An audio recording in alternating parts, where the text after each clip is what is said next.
tuli wano Kayunga musaza lye Bugerere mukolo gwa Abogezi w'abalungamya b'emikolo mu kwanjula leero olunaku lwabwe omukolo gwe tuliko guno abaana abagabye juniya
obukulu amaze okutuuka mu kifo kino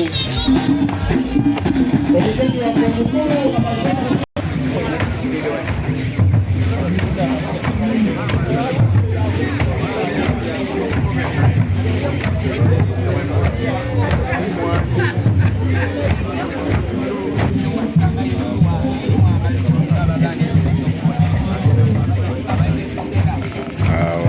namwama ye mugenyi omukulu omukolo guno Augustine Mutumba omulaga ebimu bakozesa kukola kwanjula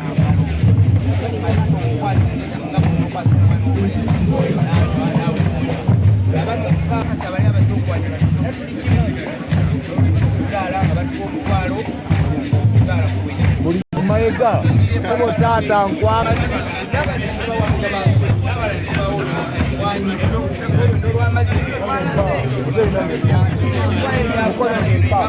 kati bino bye bimu biboolesezza ebimu ebitwalibwa ku mikolo egy'okwanjula mikolo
Bugerere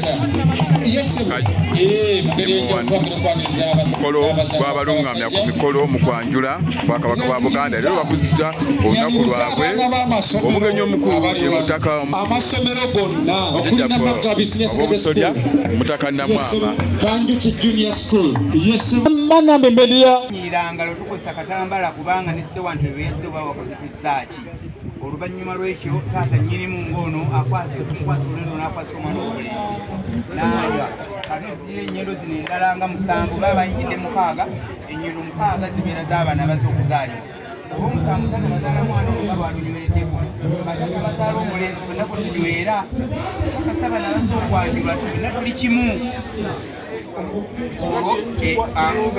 olwo tugenda ku nsonga y'emmwanyi taata jja ekibbo ky'emmwanyi kwata kati yamukwasa emikono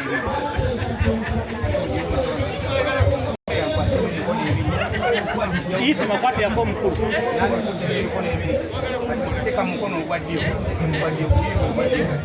abaana teeta teka munange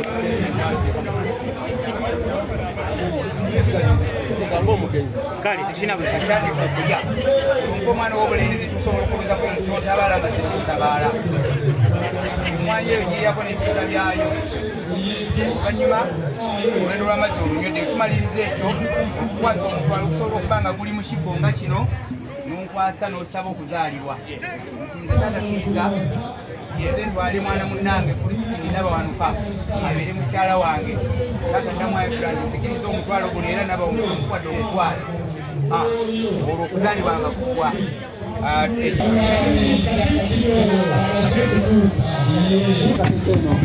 ekitiibwa mu byuko ekitiibwa mu Bugerere yennyini afulidde mu ntebe ye mutukoze olukatabalirwa otuwadde ekisinga obulungi n'amaaka abisina secondary school omumyuka wamu essomero tukamugere okubya okuva ebbaali n'abaana taata owebala okuyimirira nakyo omutaka jjajjaffe Augustine Mutumba kuli abataka ye mugenyi omukulu akirikiridde Katikkiro wa Buganda awo mu Bugerere n'omumyuka we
ate mukadde waffe Reverend tambuza n'omutuusa mu kifo kino yonna gye tuyise mukwano gwaffe n'abataka bonna n'abantu bonna.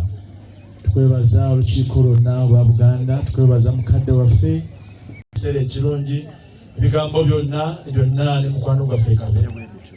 Kale tusaba Taata okole omulimu gwo gw'ettendo gye tuli kubanga oli mulungi. Tusabye omukisa gwa Katonda ayinza byonna, gwa Kitaffe n'Omwana n'Omwoyo Omutukuvu lubeere mu kifo kino ffenna kutuwambaatire, era byonna Mukama bikuweesa ekitiibwa nga bulijjo mu Kristo Yesu Mukama waffe.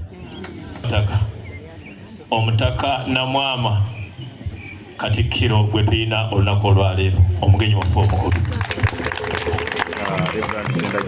Engalo ezo zibadde zabenna yajjawo mu kaseera kabakacwa so tukubaza emirundi 5 so nja kubasaka tuleme kubaza akatale ye mugenyi omukulu omutaka Namwama Kitomba kigidde Katikkiro wa Buganda. landile munnange ndi wano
nga eri master omukulu w'essomero ne crate ya soda.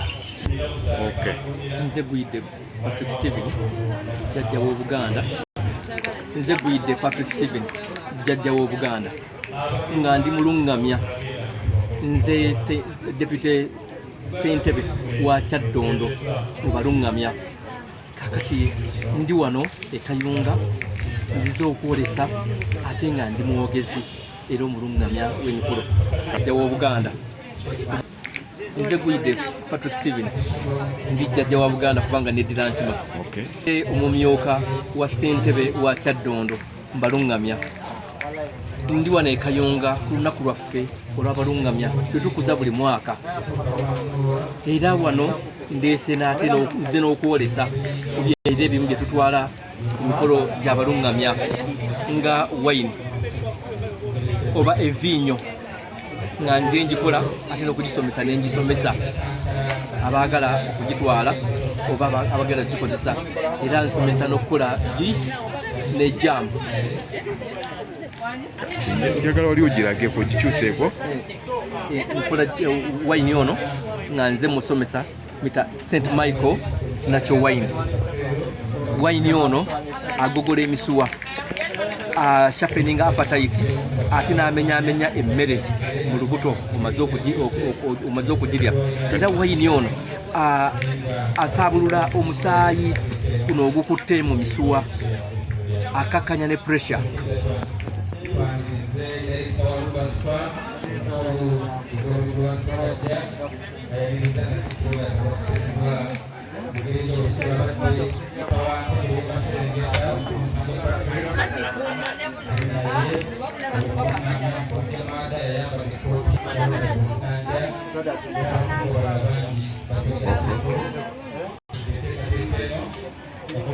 Okay.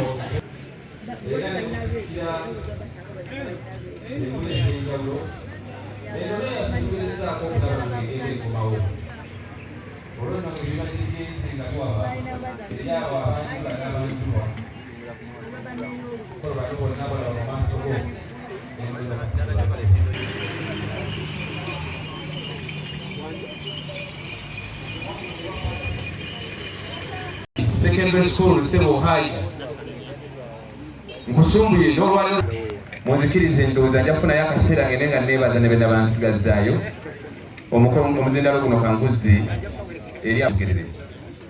Tweyanza nnyo, tweyanze.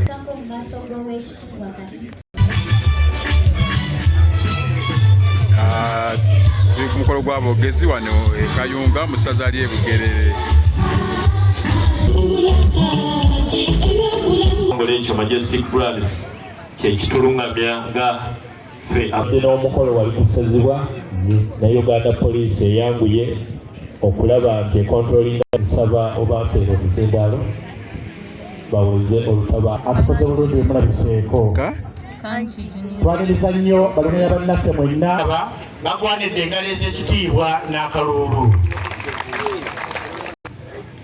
nga twetabye wamu n'olukiiko olwa waggulu olukomera mukadde waffe Kajaisima Banakyaddondo temukubye engalo